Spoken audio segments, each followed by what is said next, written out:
All my life they saw me as just a poor mother, simple in but that night, when they tried to buy him, I showed them what real power. Lou, the kind that doesn't need gold, doesn't need to shout, yet makes an entire room go. The Texas sun was melting into gold over Austin when Evelyn Hart stepped out of her old Chevy truck. Smoke drifted from the pit of Franklin's smokehouse, wrapping the street in that rich, sweet smell of hickory and slow-burned brisket. It was game night. Cheers rolled from inside like thunder. She brushed a bit of dust off her jeans, looked down at her faded t-shirt, an old Lone Star BBQ festival print, and smiled to herself. The shirt had a story like everything she owned. Simple things kept their honesty. Her phone buzzed. A message from her son. Daniel, Mom, please keep it simple tonight. Ava's parents are formal. She stared at the text, the corners of her lips tightening. Keep it simple. That phrase had followed her all her life. She typed back only 2 words. Of course. Inside, laughter and clinking glasses painted the air.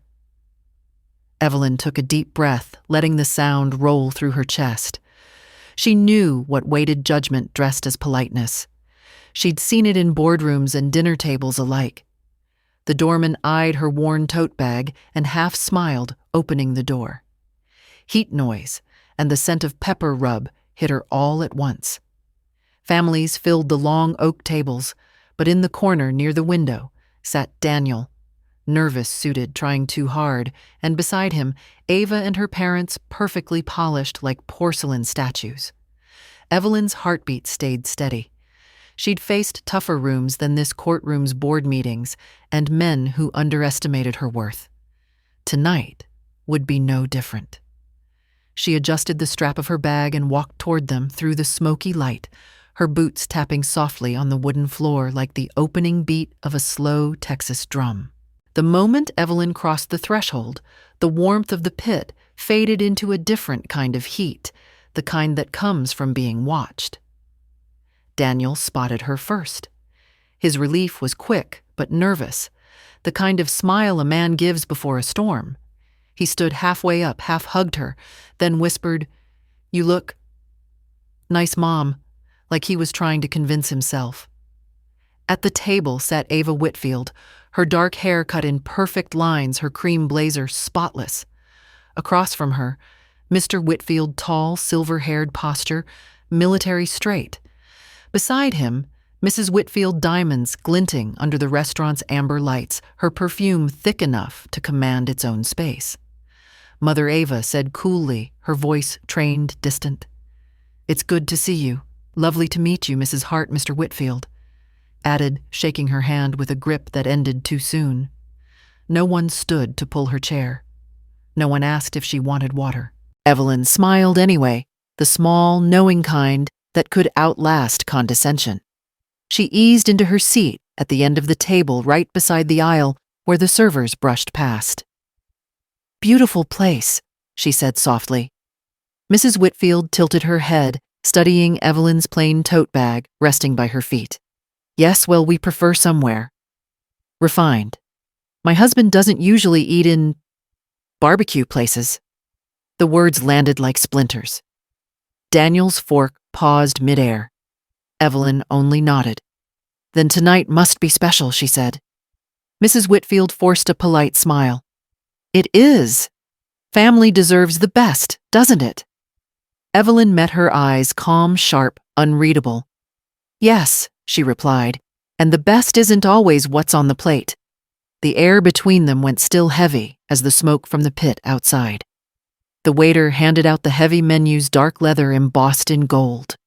Evelyn held hers carefully, flipping through pages she already knew she wouldn't enjoy. The prices weren't listed. Of course they weren't. Across from her, Mrs. Whitfield ordered with the authority of someone used to commanding staff. "We'll start with the Wagyu sampler," she said. "Medium rare. And a bottle of the Bordeaux, 2012, not 2014, please." The waiter nodded, eyes wide. Ava smiled, faintly proud of her mother's precision. When it was Evelyn's turn, she hesitated just long enough for the silence to grow uncomfortable. I'll take something simple, she murmured. Maybe the house brisket sandwich, Ava blinked. That's the lunch item, Mother. Oh, Evelyn said innocently. It looked good in the picture. Mrs. Whitfield's smile sharpened. Why don't we get you the smoked chicken plate, dear? It's well modest. Her husband chuckled softly. Yes, modest but filling. Daniel stared at his napkin, jaw tight. Evelyn pretended not to notice. Perfect, she said. Thank you for helping me. The waiter collected the menus. The air settled into a brittle kind of politeness, the kind that cuts more deeply than open cruelty. Mrs. Whitfield leaned back, lifting her wineglass. So, Evelyn, Daniel tells us you work? In an office? Evelyn nodded. I do. Paperwork mostly. How admirable, Mrs. Whitfield said sweetly. The world always needs good helpers. Evelyn smiled faintly, her reflection trembling in the red wine. Yes, helpers make everything run. Ava changed the topic quickly, talking about Paris art galleries and travel clubs. Each sentence was a careful reminder of difference. Evelyn listened quietly, eyes soft, but mind sharp, feeling every word cut like a well-sharpened knife hidden beneath velvet. Dinner had reached that fragile calm where the only sounds were the hiss of meat on the open pit and the dull murmur of conversation. Evelyn sat quietly slicing her smoked chicken with deliberate grace. Mr. Whitfield dabbed the corner of his mouth with his napkin and cleared his throat, the kind of sound men make before saying something they think is wise. So Evelyn, he began. Daniel and Ava have built quite a comfortable life here. We're proud of how stable they've become. Evelyn smiled politely. Yes, they've done well. Mrs. Whitfield leaned forward, her diamonds catching the firelight. Of course, young couples always have challenges balancing work-family finances. Her voice softened, syrupy and false. And we know it must be difficult for you living alone, still working at your age. Daniel's shoulders stiffened. Mom's fine, he said quickly. Mrs. Whitfield waved her hand. Oh, I'm sure she's managing. But Marcus and I have been talking. She glanced at her husband, who nodded solemnly. We'd like to offer you a little help. Something to make things easier for you and for them. Evelyn's knife paused midair. Help, Mr. Whitfield smiled thinly. Yes, a small allowance each month. Let's say $700. Just to make sure you're comfortable. That way Daniel doesn't have to worry so much and you can enjoy your life without any strain. Evelyn set down her utensils carefully. 700, she repeated, her tone almost analytical, as if she were checking a line item in a report. Mrs. Whitfield nodded brightly. It's modest, but symbolic, a gesture of goodwill. Daniel's face flushed crimson. Dad, Mom, Evelyn raised a hand gently. It's all right, son. She turned back to them. I just want to be clear. You'd like to give me money, so I won't be a burden. Mrs. Whitfield hesitated. Oh, not burden, dear. We simply mean independence. Evelyn smiled faintly. Ah, independence that depends on someone else's wallet. That's a fascinating concept. Mr. Whitfield chuckled, thinking she was joking. It's nothing personal. We just think Daniel should focus on his marriage without outside stress. Outside stress. Evelyn repeated softly, her eyes locked on his. You mean me? The silence that followed was razor sharp. Even the hum of the restaurant seemed to fade. Mrs. Whitfield straightened, uncomfortable now. Please don't misunderstand us. We just want everyone to be comfortable. Evelyn leaned back, folding her hands neatly. I see. So, love, respect, and family peace all available for $700 a month.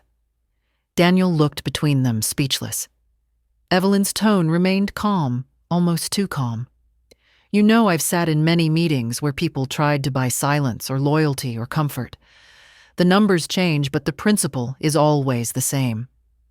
She reached for her glass of water, her hand steady. And it always tells me more about them Then about the offer itself. Mrs. Whitfield's painted smile faltered. We didn't mean to offend. You didn't offend me, Evelyn said gently. You revealed yourselves. There's a difference. The table went still. The only sound was the soft pop of wood burning in the pit. Evelyn lifted her glass and looked at the couple over the rim. $700, she repeated. You should keep it. You might need it someday to buy back your dignity. And she took a slow sip, her reflection gleaming in the clear water, like the calm before the fire. The silence at the table stretched long enough for the hiss from the kitchen grill to creep back into focus. Daniel's throat worked as if he wanted to say something, but no words came. Ava stared into her untouched plate, her jaw tight. From the pit counter, a man in a dark apron walked over broad shoulders, beard flecked with gray eyes that smiled before his mouth did. Franklin, the pitmaster and owner. His voice was deep, roughened by years of smoke and heat. Everything tasting good tonight, folks? He asked, looking around the table. His gaze paused on Evelyn just long enough to soften. Ma'am, that chicken cooked all right for you. Evelyn smiled. Perfect, thank you. Tender as memory. Franklin's eyes glinted. Glad to hear it. Not everyone orders that one. It's from the same recipe you helped us build. Mrs. Whitfield blinked. She helped. Franklin nodded slightly, still smiling. Years back. Our culinary training program. Hart Foundation grant. Wouldn't be here without that. The table froze. Daniel's head snapped toward his mother. Evelyn only gave a polite nod, as though the man had complimented her on her taste in sauce. Well, y'all enjoy your evening, Franklin said, setting down an extra plate of ribs. On the house for old time's sake. He winked at Evelyn, then turned back toward the smoke and the fire. Mrs. Whitfield watched him walk away, confusion knitting her perfect brows. The Hart Foundation, she murmured. Evelyn sipped her water slowly. Just a local scholarship. Nothing worth mentioning. Mr. Whitfield laughed stiffly. Well, isn't that something? But there was an unease at the table now, an invisible crack running through their polished confidence. Smoke curled lazily around the overhead lights, and Evelyn sat in silence, steady. Composed like a spark, hiding inside the ash, waiting for the right gust of wind. The ribs Franklin left on the table filled the air with the heavy sweetness of brown sugar and mesquite. But the Whitfields didn't touch them.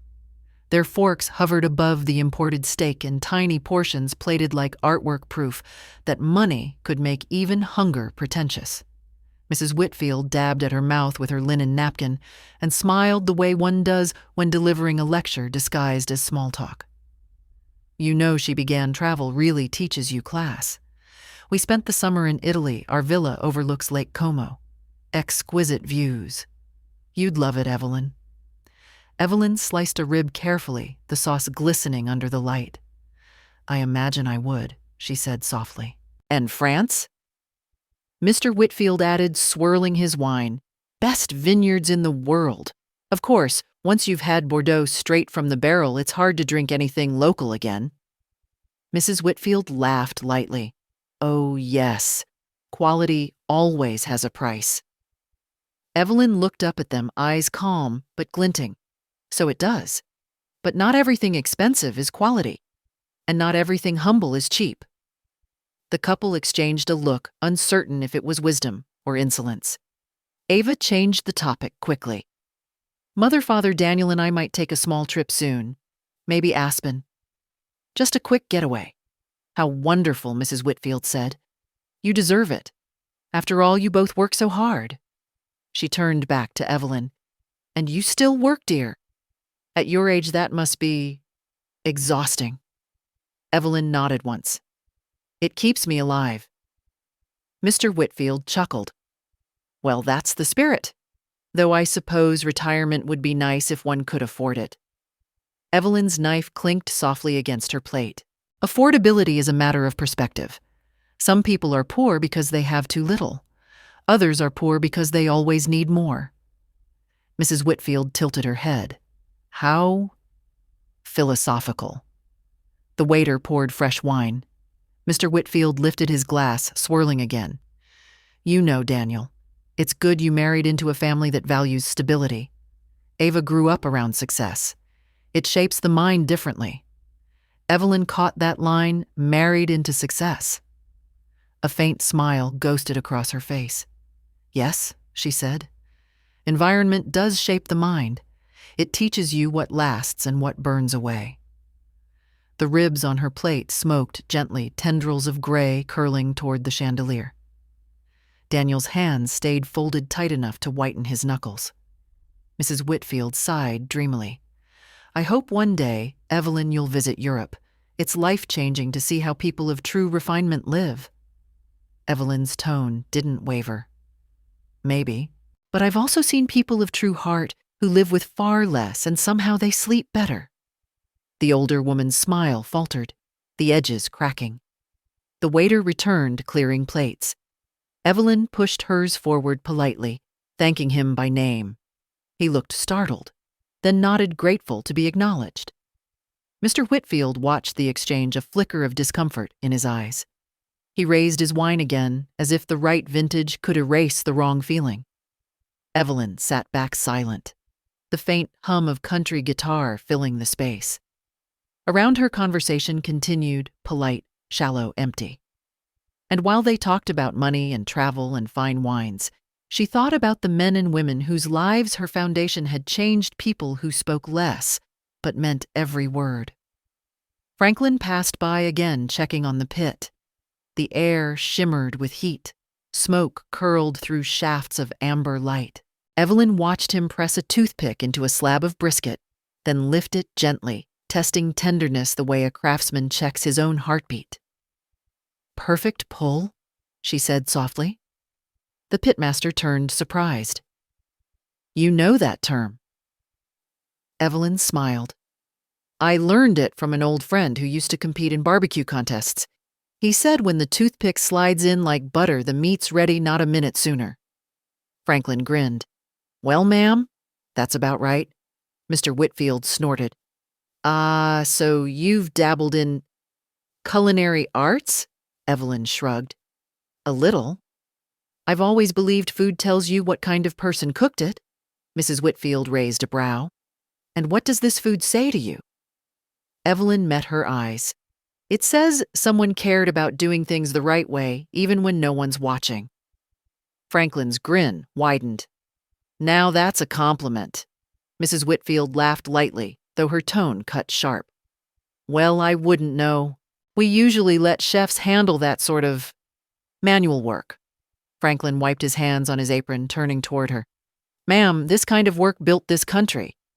Then looking back at Evelyn, he nodded. And folks who understand that they're the reason places like this still stand.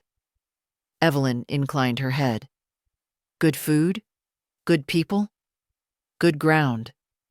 That's how you measure worth. Daniel exhaled slowly, pride flickering across his face. For the first time that night, his mother didn't seem small at all. Mrs. Whitfield reached for her napkin, forcing a smile. How quaint. Evelyn's gaze didn't waver. Quaint keeps the world fed. Franklin chuckled and walked back to the pit. The air smelled richer now, like truth had seasoned the smoke itself. Dinner stretched on heavy with forced laughter and the polished rhythm of people too used to talking about themselves. Plates changed, wine refilled, and Franklin's smoke rolled gently behind them, like a witness. Mr. Whitfield wiped his mouth with a flourish. Well, he said it's good Daniel's finally settled down. Ava's been a blessing for him, and we've done our best to help them start strong. Evelyn tilted her head. That's wonderful. How so? Mrs. Whitfield leaned in, eager to be admired. Oh, we're family, that gives, Evelyn. When they bought their home, we contributed $40,000 for the down payment. She glanced at her husband with a proud sparkle. It was the least we could do. Mr. Whitfield chuckled. And of course, the honeymoon in Santorini, that was on us too. Couldn't have them staying in some budget hotel, right? Ava fidgeted, murmuring, "Dad." But they were too pleased with their own story to notice. Evelyn's hands rested still around her glass. She smiled politely. "You're generous people." Mrs. Whitfield sipped her wine, savoring the moment. "We believe that when you love your children, you invest in them. That's what real parents do." Her voice lingered on real parents, light, almost invisible, but it struck like a sting beneath the ribs. Daniel froze. Evelyn only nodded. "Yes," she said softly. "Everyone gives what they can." Mr. Whitfield waved his hand. "Exactly. It's not about the amount, it's about effort. We've been fortunate. We like to share that." Evelyn traced a circle on her glass with her fingertip, eyes half hidden. "And how do you decide who's worthy of sharing?" Mrs. Whitfield blinked, thrown off. "Worthy." Well, Evelyn continued. "Some people give to impress, some give to control, and some just give." A pause. The words hovered over the table, gentle as a feather, but sharp as its quill. Mrs. Whitfield recovered with a brittle laugh. "You're quite the philosopher tonight, Evelyn." "Not really," Evelyn said. "I've just seen different kinds of giving." Daniel stared at her. Realizing the subtle shift, the woman who entered the restaurant pretending small was beginning to stand taller, sentence by sentence. Mrs. Whitfield leaned back, forced composure cracking just slightly. "Well, generosity defines character." Evelyn nodded. "It does." Then after a beat she added quietly, "And sometimes it reveals it." The table went still. Even Ava looked up, startled by the weight of her mother-in-law's tone. Evelyn smiled again, calm, composed, almost kind. "You gave your way, and I gave mine. That's the beauty of choice." Mrs. Whitfield's voice softened, uncertain now. "And what? What did you give?" Evelyn looked toward Daniel. "Everything that couldn't be bought." The air trembled between them. Somewhere near the pit, Franklin's radio hummed an old Willie Nelson tune, warm, haunting, and uncomfortably honest. No one spoke again for a long moment. The smoke above the table curled into shapes, like fading ghosts of pride, of pity, of the illusion that money made anyone better. By the time the plates were cleared, the table had lost its shine. Conversation fell into polite fragments, short, brittle, unnecessary. The glow from the hanging bulbs cast long shadows on the oak tabletop, slicing their reflections apart. Mr. Whitfield raised his hand toward the waiter. "Check, please," he said, with the confidence of a man used to control. The words dropped like a gavel. Daniel straightened, reaching instinctively for his wallet. "Dad, I can." But Mrs. Whitfield placed a manicured hand on his wrist. "No, darling. Let your father handle it." Then, almost as an afterthought, she added, "Guests shouldn't have to worry about the bill." Her glance drifted briefly toward Evelyn, sugar-coated, but sharp. Evelyn folded her napkin movements, neat, unhurried. "That's kind of you," she said softly. "But maybe tonight, let me." The waiter hesitated mid-step. Ma'am Evelyn smiled serene. "I'd like to take care of it." Mrs. Whitfield gave a delicate laugh. "Oh, Evelyn, that's not necessary. This place is quite premium." Evelyn's eyes met hers, steady as stone. "Then it's a good night to be generous."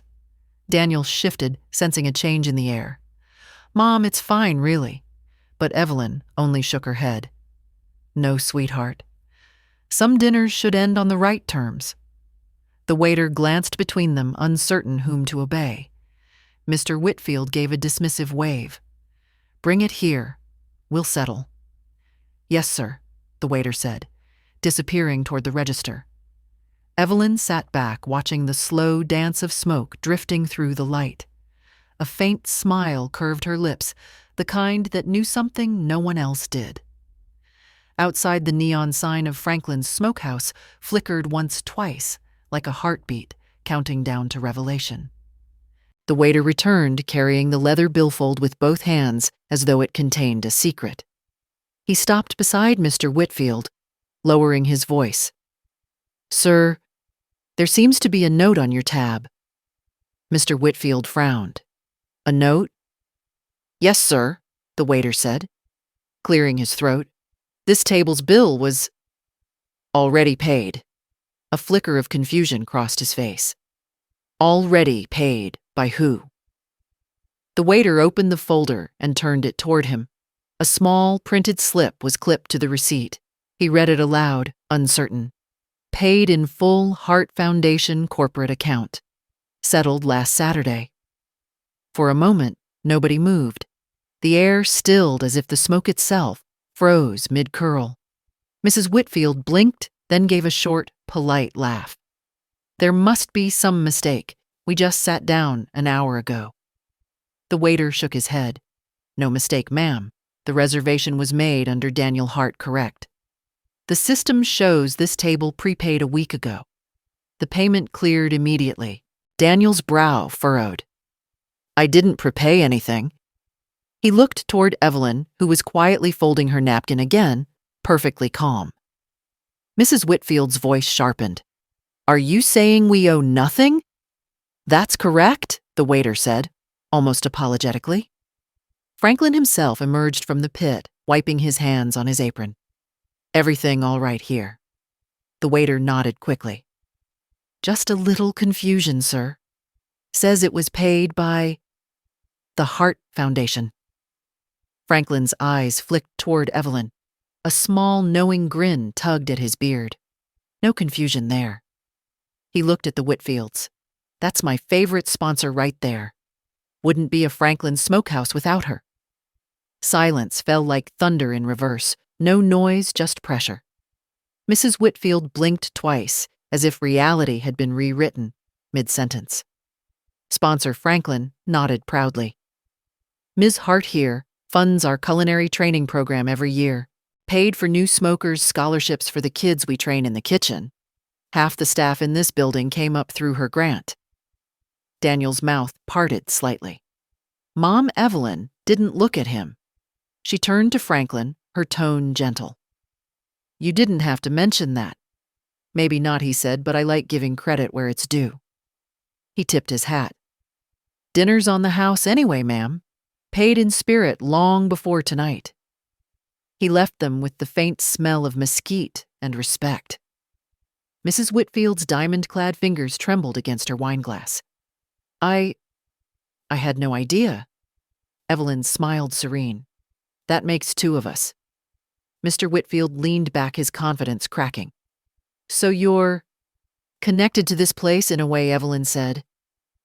"I just believe in helping people build something real." The couple exchanged a look, one of disbelief, one of quiet panic. Daniel exhaled slowly. "Mom, you paid for the dinner before I even invited you, I did," she said softly, "because I knew I'd come eventually. Family always finds its way to the table." Mrs. Whitfield's cheeks flushed. "You let us sit here, talk like that all evening." Evelyn's voice stayed, even calm as a pond before dawn. "You were the ones who chose what to say. I only chose when to listen." No one dared reply. The restaurant's noise seemed distant now, muffled by the weight of the revelation. Evelyn stood smoothing her blouse, every motion quiet but deliberate. "I appreciate the dinner conversation," she said. "It reminded me how differently people define generosity." She reached for her tote, slung it over her shoulder, and turned toward the glowing wall of brass plaques near the pit. Her name gleamed on one in gold, Evelyn Hart Foundation. Gold sponsor. Ava followed her gaze, her expression collapsing into shame and awe all at once. Evelyn touched the edge of the plaque lightly, then looked back at the table. "You see," she said softly, "some of us don't give to be seen. We give because we already know what it's like to have nothing and still stand tall." And with that, she smiled. Quiet and devastating, the kind of smile that doesn't end arguments, it ends illusions. No one spoke for nearly a full minute. The only sound came from the faint crackle of the fire pit and a song drifting from Franklin's old radio, Blue Eyes Crying in the Rain. Evelyn stayed standing, her shadow stretched long across the polished floor. The plaque behind her glowed gold under the lights. Mrs. Whitfield finally broke the silence, voice trembling somewhere between embarrassment and anger. "You deceived us," she said softly. "You sat here pretending to be poor just to humiliate us." Evelyn turned her face calm, the kind of calm that comes only from people who've been through storms before. "No," she said. "I didn't pretend to humiliate anyone. I pretended to understand how people treat someone they think has nothing." Mr. Whitfield crossed his arms defensive. "That's manipulation." Evelyn's smile didn't waver. Observation she corrected gently. "The difference is intent." Daniel stood halfway between them, torn and silent. Ava's eyes were red but wide open now, as if she were seeing her mother-in-law for the first time. Mrs. Whitfield's voice cracked. "Then what are you really?" Evelyn looked straight at her. A woman who worked 40 years without a safety net, who built a life from scratch while everyone thought she was just surviving. She paused, her tone steady but edged with memory. "I started as a temp clerk in a logistics firm. Minimum wage, no insurance. But I watched. I learned. Every job taught me something the next one would need. I stayed quiet, saved every cent, took night classes. 2 decades later, I was running regional operations for 5 states. Daniel's jaw dropped slightly. "You never told me." Evelyn looked at him kindly. "You never asked. And I never needed to tell you because I wanted you to earn your own story." Mrs. Whitfield shook her head in disbelief. "You live in a modest apartment. You drive a pickup truck. Because luxury doesn't make me sleep better," Evelyn said. "Purpose does." Her voice softened, but each word landed like truth hitting glass. "I've signed million-dollar contracts," she continued. "But the best thing I've ever done was pay for someone else's chance. Kids who had nothing now running kitchens, building businesses. That's what power looks like. Quiet. Consistent. Unadvertised." She turned back toward the glowing pit, her reflection flickering against the flames. "The world likes to measure power by noise," she said. "By who speaks the loudest dresses, the brightest spends the most. But the strongest people I've ever met never needed to announce themselves." She looked back at them. One last time, eyes soft but unyielding. Real power doesn't shout. It builds. It lifts, and it forgives. Daniel blinked rapidly, holding back tears. "Mom, I didn't know you carried so much." Evelyn reached out and touched his arm. "You weren't supposed to. My job was to carry it until you could carry yourself." Mrs. Whitfield sat, frozen hands trembling above her designer clutch words, failing her for the first time that evening. And somewhere between shame and awe, she finally whispered, "I misjudged you." Evelyn smiled. "No, Veronica. You revealed yourself." She gathered her tote, standing tall, her silhouette framed by the amber glow, and drifting smoke calm, unbent, and finally seen. As the tension cooled, Franklin approached again, wiping his hands on a towel. His boots echoed softly across the wooden floor. "Ms. Hart," he said gently, "I don't mean to interrupt, but it's been a long time since I got to thank you properly." Evelyn turned her expression warm. "Franklin, please. You already have every time you kept this place alive." He chuckled, rubbing the back of his neck. "Folks, you don't know the half of it," he said to the table. 15 years ago, I was broke. Just out of culinary school, working night shifts and trying to keep my wife's medicine paid. I got a letter one morning, a grant from the Heart Foundation. Didn't even apply for it. Said it was nominated by an anonymous donor. Daniel blinked. Anonymous. Franklin nodded. That woman right there. Walked into my old shack of a smokehouse, ordered a sandwich, then left an envelope on the counter. I didn't even realize it was her until months later when the program paperwork came through. Ava's hand went to her mouth. You never told anyone. Evelyn smiled softly. It wasn't about telling. It was about doing. Besides, credit spoils the taste of good deeds. Franklin's eyes glistened, the roughness in his voice betraying gratitude that never faded. That check didn't just save my business. It gave me a reason to stay. He turned to Mrs. Whitfield and her husband. Everything you're eating tonight, every cook, every student back there exists because that woman believed a stranger deserved a chance. The silence that followed was thicker than the smoke itself. Even the clinking of silverware had stopped. Franklin gave Evelyn a nod. Thank you again, ma'am, for the meal that never ends. Then he walked back toward the pit, the orange light swallowing him like a memory still burning bright. Daniel stared at his mother, realization settling deep. Evelyn just exhaled slow and peaceful, as if a secret she'd carried for years had finally found its home. Evelyn returned to her seat slowly, her calm now unmistakable. The waiter had cleared the plates, leaving only the scent of smoke and the glint of unfinished wine. The Whitfields sat stiffly as if afraid to move too suddenly and shatter what was left of their composure. Mrs. Whitfield was the first to speak.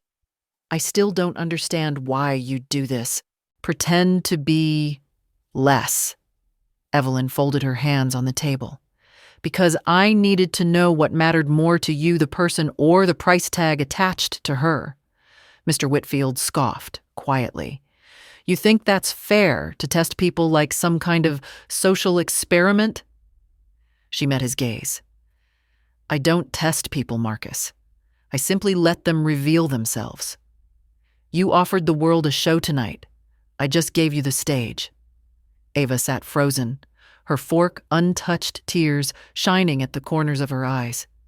Daniel's jaw flexed as he stared at his parents-in-law, shame burning hotter than the pit behind him. Mrs. Whitfield tried to recover her poise. You have no idea what it's like to raise a family from nothing to build a name, to Evelyn. Cut her off gently but firmly. I know exactly what that's like. I just didn't need to trample anyone to prove it. The older woman bristled. We were being kind. We offered help. Help, Evelyn's tone cooled to glass. You offered control, dressed as charity. You weren't helping me, you were trying to buy silence, comfort, and distance. You put a price on my presence and called it goodwill. Mrs. Whitfield's lips parted, but no sound came out. Evelyn leaned forward, her voice low but sharp enough to cut through air. You thought your money gave you power. It doesn't. It only gave you mirrors, ones that reflect who you already are. Mr. Whitfield straightened, color rising in his face. Now listen here. No, Evelyn said, the single word carrying weight like a slammed gavel. You listen. You came here ready to judge me before you even met me. You looked at my clothes, my tote bag, my son's hesitation, and you decided my worth. You didn't ask who I was. You only calculated what I cost. The silence that followed was absolute. Even the air seemed to hold its breath. Ava finally whispered, She's right. Her parents turned to her, stunned. You did that, both of you. I saw it. Mrs. Whitfield's mask cracked. Ava, no, she said firmly. You talk about kindness, but it's always conditional. You give, but only when someone kneels to thank you. You measure love with receipts. Tears streaked down her face, but her voice didn't waver. I used to think that was normal, but it's not. It's cruel. Evelyn's eyes softened as she looked at the younger woman. Recognition is the first step to change. Mr. Whitfield stood abruptly, pushing his chair back. This is getting ridiculous. Evelyn remained seated, steady as stone. Ridiculous is thinking respect can be purchased. You tried to give me $700 to disappear. Now you've paid much more to stay and face what you are." The line hung in the air like smoke, beautiful and burning. Mrs. Whitfield pressed her napkin against trembling lips. "You've made your point." Evelyn tilted her head slightly. "Have I? Because I didn't come here to win. I came here to end something, the illusion that kindness has to come wrapped in gold." For a moment, no one spoke. The restaurant around them buzzed faintly, laughter, clinking glasses, life continuing. But at that table, time had stopped. Daniel reached for his mother's hand. "Mom," he whispered, "you don't have to explain anymore." Evelyn smiled faintly, eyes still locked on the Whitfields. "I'm not explaining. I'm remembering who I am." Then she stood, leaving only the quiet echo of her chair against the wooden floor, a sound that felt like the closing of a long, necessary chapter. Mr. Whitfield broke the stillness first, straightening his jacket with a brittle laugh. "All right," he said. "Enough drama. Let's at least pay for our meal like civilized people." He reached for the leather billfold, sliding his platinum card inside. The waiter took it quietly, nodding with professional politeness, before heading toward the counter. Evelyn said nothing. She simply rested her chin on her hand, eyes soft, almost pitying. Mrs. Whitfield lifted her wine glass to her lips, but her hand trembled slightly. "You've made quite the impression tonight, Evelyn," she said, forcing a smile. "But we don't owe anyone charity." Evelyn replied gently, "Of course not. Sometimes life collects the debt itself." The words barely landed when the waiter returned, hesitant, apologetic. "Sir," he said carefully, "your card's been declined." Mr. Whitfield frowned. "Impossible. Try it again." The waiter nodded, vanished, then reappeared moments later, his posture now stiff with discomfort. "I'm very sorry, sir. The system rejected it twice." "Do you have another card?" Mrs. Whitfield's color drained. "That can't be right. There's a massive limit on that account." Her husband pulled another card from his wallet, this one black, polished, prestigious. "Here, run this." Franklin, who had been polishing glasses behind the counter, paused mid-motion. He glanced up, meeting Evelyn's eyes briefly. She gave a slow, almost imperceptible nod. Moments later, the waiter returned again. "Sir, I'm afraid this one was declined as well." The air snapped. Mrs. Whitfield's fingers clenched around her napkin. "That's absurd. There must be a system error." Franklin approached slowly, voice low but carrying. "System's fine, ma'am. I just processed 3 payments in the last minute. Sometimes when the universe is watching, it balances the books in its own way." Evelyn exhaled softly, her tone almost kind. "Don't worry. I'm sure it's temporary." Mr. Whitfield's pride curdled into anger. "Do you think this is funny?" Evelyn met his glare. Not funny, familiar. She took a small card from her wallet, transparent metal edges gleaming. She placed it on the table without a word. The waiter recognized it instantly, eyes widening. "American Express Centurion," he whispered. "Use it," Evelyn said, "and leave a generous tip." The waiter nodded, retreating quickly. For a moment, no one breathed. The only sound was Franklin's voice drifting softly from the pit. "Sometimes, ma'am, the smoke clears just enough for people to see who's really cooking." When the waiter returned, he placed the check and her card neatly on the table. "All covered, Ms. Hart." "Thank you." Evelyn smiled, her voice steady. "Keep the change. Consider it a small investment in kindness." She rose slowly, adjusting her tote strap. "See, Marcus? Sometimes it's not the bank that freezes your account. It's the universe reminding you that arrogance is overdraft protection." And with that, she walked past them, the smoke parting like a curtain, for the only person who had truly earned her peace. The door swung shut behind Evelyn, the chime echoing through the restaurant like a final verdict. The Whitfields sat frozen in the amber light, their untouched glasses reflecting fractured versions of themselves. Franklin gave Daniel a quiet nod from the counter, not smug, not pitying, just understanding, before disappearing back toward the pit. For a moment, no one spoke. Smoke drifted lazily through the room, soft and gray, wrapping around the tension like fog on a battlefield. Ava broke first. Her voice was small but clear. She didn't raise her voice once. Not once. Mrs. Whitfield stared at the door as if Evelyn might reappear just to finish them off. "That woman humiliated us in public," she hissed. Ava's tone hardened. "No, Mother." She held up a mirror. "You're upset because you finally saw what everyone else sees." Her father turned sharply. "Watch your tone." "No," Ava said. "I've been watching my tone my whole life. Every time you talked about people who weren't our kind, every time you used the word simple like it was dirt under your shoe." Daniel sat back, eyes distant. "She paid the bill a week ago," he murmured. "She planned this. Not for revenge, but to see how far we'd go." Mrs. Whitfield's face twisted. "She deceived us." Daniel looked at her. "And you believed it because it was easier than believing a woman like her could be more powerful than you." Silence again.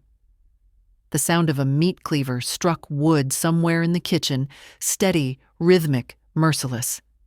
Ava pressed her palms together, trembling. "Do you know what's worse than being poor mother, being rich and small? You measure people by how they decorate their lives instead of how they live them." Her father's voice was low. "We gave you everything, Ava." "No," she said softly.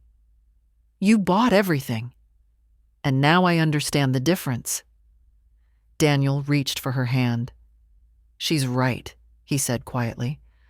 "I thought my mom was simple too. She was just humble. And I mistook humility for weakness." Mrs. Whitfield's diamond bracelet caught the light as she moved to stand.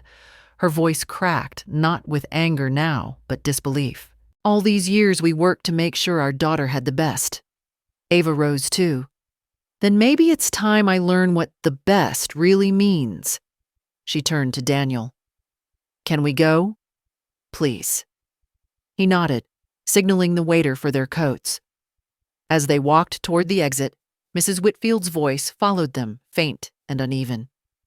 "Ava, you're throwing away everything we built?" Ava paused by the door. "No, Mother. I'm starting to build something that's finally mine." Then she stepped into the cool night, Daniel close beside her. Through the glass, the restaurant lights cast their reflections. Ava's tears. Daniel's steady gaze, the faint shimmer of smoke rising behind them. And somewhere in that haze, Evelyn's words still hung in the air. Real power doesn't shout. It builds. It forgives. Outside, the night breeze carried the scent of oak and freedom. The city lights flickered, and for the first time, Daniel and Ava both felt what Evelyn had meant, that wealth wasn't about what filled your pocket, but what stayed when everything else was stripped away. The road shimmered under the streetlights, slick from a late drizzle. Evelyn drove with one hand on the wheel, the other resting lightly on her old leather tote beside her. The radio hummed low, an old country ballad about forgiveness and time. Her phone buzzed in the cup holder. She glanced down. Daniel. She answered without hesitation. "Hi, sweetheart." On the other end, his voice cracked. "Mom?" "I'm sorry." Evelyn smiled faintly at the windshield. "For what?" "For not seeing you," he said. "For letting them talk to you that way. For believing you were less." She took a slow breath. The wipers swept across the glass, clearing a soft rhythm. "You weren't wrong, Daniel. You were just looking through someone else's light." He was quiet for a moment. "You didn't have to do all that tonight." "Yes, I did," she replied. "Some truths only grow when they're planted in silence first. Tonight was just the harvest." He laughed weakly through tears. "You sound like Grandpa." Evelyn's lips curved. Maybe wisdom skips a generation. They drove in silence to gather her on the highway, him somewhere across the city, both hearing the same hum of wind and distance. Finally, Daniel said softly, "Ava left with me. She saw everything. I think she wants to change." Evelyn's tone softened, then let her. "Change is the only gift that costs nothing but pride." He exhaled. "You're incredible, Mom." "No," she said. "I'm just steady." The world's loud somebody in the family had to be quiet enough to listen. A small laugh broke through his tears. "I love you." "I know," she whispered. "Now go build something worth keeping." She ended the call, rolling down the window slightly.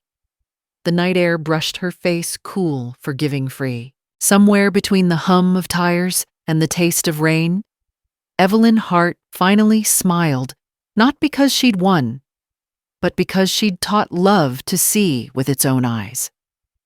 The next morning, sunlight spilled through Evelyn's kitchen window, warming the steam rising from her coffee cup. The apartment was quiet, her kind of quiet. Honest, earned. A soft knock broke the stillness. She opened the door to find Ava, standing with her hands clasped nervously in front of her. No makeup, no designer clothes, just jeans, a plain sweater, and eyes swollen from a sleepless night. "Good morning," Evelyn said gently. "Can I come in?" Ava asked. Her voice was thin, stripped of the usual polish. Evelyn nodded and stepped aside. Ava walked in, glancing around the modest space, the second-hand books, the framed photo of Daniel as a boy, the potted plant that leaned toward the morning light. "It's smaller than I imagined," Ava whispered. Evelyn smiled faintly. "That's what people say when they expect to find less and end up seeing more." Ava's lips trembled. "I deserved that." Evelyn gestured to the table. "Sit." "Coffee." Ava nodded, eyes glistening. "Please." They sat across from each other, silence filling the room like a third guest. Finally, Ava spoke. "I came to apologize. Not for what happened at dinner, that's too small now, but for the way I've been raised to think." Evelyn looked at her kind but unflinching. Thinking can change. That's the beauty of being human. Ava swallowed hard. "You showed me that money without grace is just noise. My parents, they only know how to buy control. But you," her voice cracked, "you have it without trying." Evelyn reached across the table, resting her hand on Ava's. "Control isn't power, Ava. It's fear dressed in fine clothes. Real strength is quiet because it doesn't need to prove itself." Tears rolled down Ava's cheeks. "Can I start over?" "With you." Evelyn nodded softly. "We all start over, child. Some of us just wait longer to mean it." The morning light caught their faces. Two women on opposite sides of a lifetime finally meeting in the middle. And in that simple, quiet kitchen, forgiveness felt like sunlight on tired skin. The next morning, the doorman of Ava and Daniel's building handed her a small cream envelope sealed with red wax. No return address, no logo. Only her name written in Evelyn's precise handwriting. Ava held it for a long moment before opening it, heart thudding softly against the quiet hum of the apartment. Daniel was still asleep. The sunlight coming through the blinds drew lines of gold across the kitchen table where she sat. Inside was a single page, handwritten, simple, graceful. "My dear Ava. When I was your age, I thought wealth was the walls that protected us. Later, I learned it's the windows that let the light in. You will inherit much in your life, things, expectations, maybe even regrets. But don't mistake inheritance for legacy. One can be taken away overnight, the other never. Legacy is how people remember the sound of your voice when you weren't asking for anything. It's the way a stranger feels after meeting you, once lighter, safer seen. I built my fortune quietly because I wanted my son to grow strong in a world that confuses noise for value. But now I see another purpose, to help you unlearn what the world taught too well, that love must be proven and worth must be displayed. When you measure yourself, do not count the zeros in your account. Count the hearts you lift. Count the times you could have judged but chose to understand. Count the peace you leave behind when you walk out of a room. That is wealth no taxman, no time, and no tragedy can ever touch. Evelyn Ava's tears blurred the ink. The words sank deep, not like advice, but like a seed waiting for rain. She looked up and saw Daniel in the doorway, hair tousled barefoot, watching her. "She wrote to you?" he asked softly. Ava nodded, pressing the letter to her chest. "She didn't give me money. She gave me something better." He came closer, wrapping an arm around her shoulder. "What's that perspective?" she whispered. "She gave me a new way to count." Daniel smiled faintly, brushing her hair aside. "That's exactly like her." Ava placed the letter back into its envelope, smoothing it carefully, as though it were glass. Then she looked at Daniel and said quietly, "We're going to build differently, you and I. Not for show, for substance." He nodded, for truth. Outside the city buzzed awake horns, footsteps of life rushing past. But inside, everything was still. On the kitchen counter, Evelyn's letter glowed in the morning light, its ink catching fire like truth rediscovered. And for the first time, Ava realized that sometimes the richest gift isn't what's inside a checkbook. It's what's written in someone's hand and left in your heart forever. The crystal chandeliers in Veronica Whitfield's penthouse had never looked so cold. Morning light cut through them like knives scattering across the marble floor, landing on empty champagne glasses and an untouched breakfast tray. The news alert flashed across her phone again. Bank accounts. Temporarily frozen for fraud investigation. The headline that had been following her for 3 days. Franklin had locked himself in his office, yelling into calls that ended in silence. Lawyers, bankers, associates. No one answered the way they used to.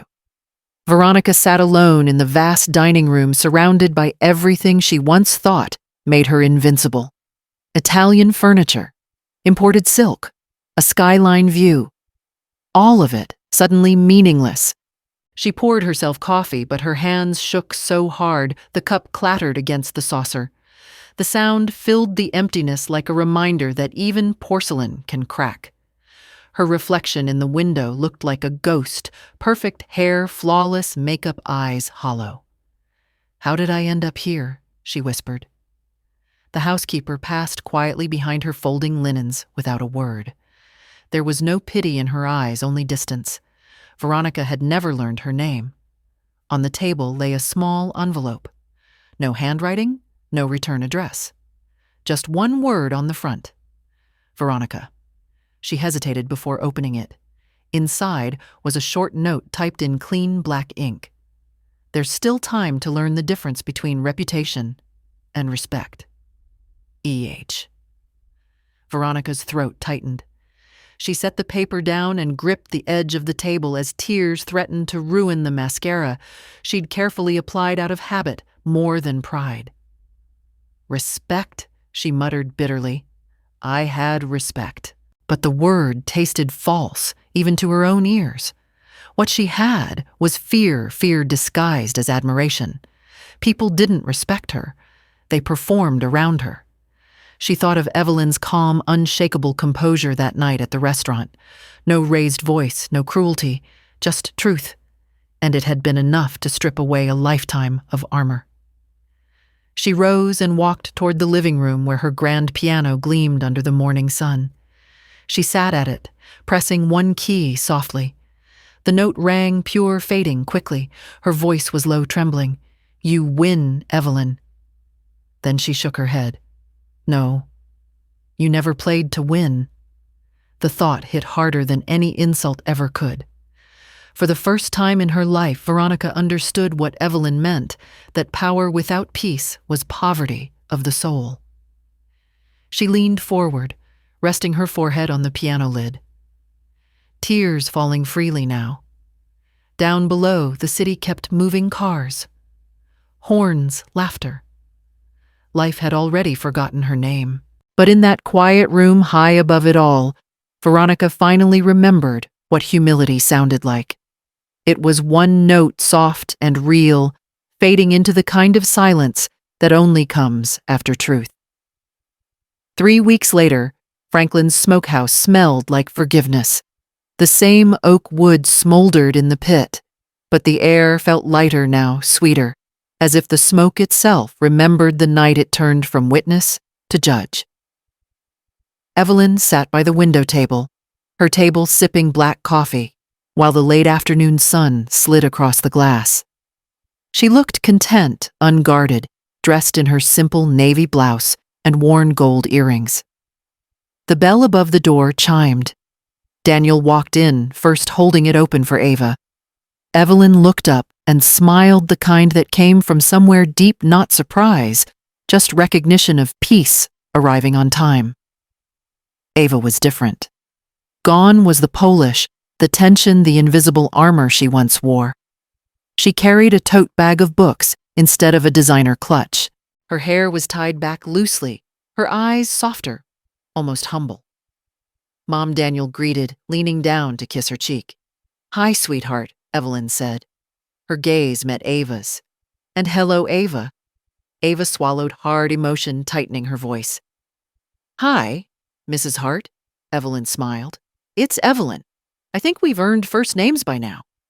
Franklin appeared from the back apron, dusted with smoke. "Well, well," he grinned.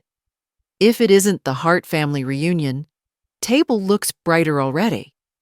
He placed 3 plates of ribs in front of them, unasked for already ready. "The usual on the house?" Daniel chuckled. "You'll never let us pay, will you?" Franklin shook his head. "You already did in stories worth telling." They laughed softly. For the first time, there was no tension, no hidden meanings, just warmth. Ava glanced around the place, then said quietly, "I've been volunteering. The youth center down the street. Franklin said they partner with your foundation."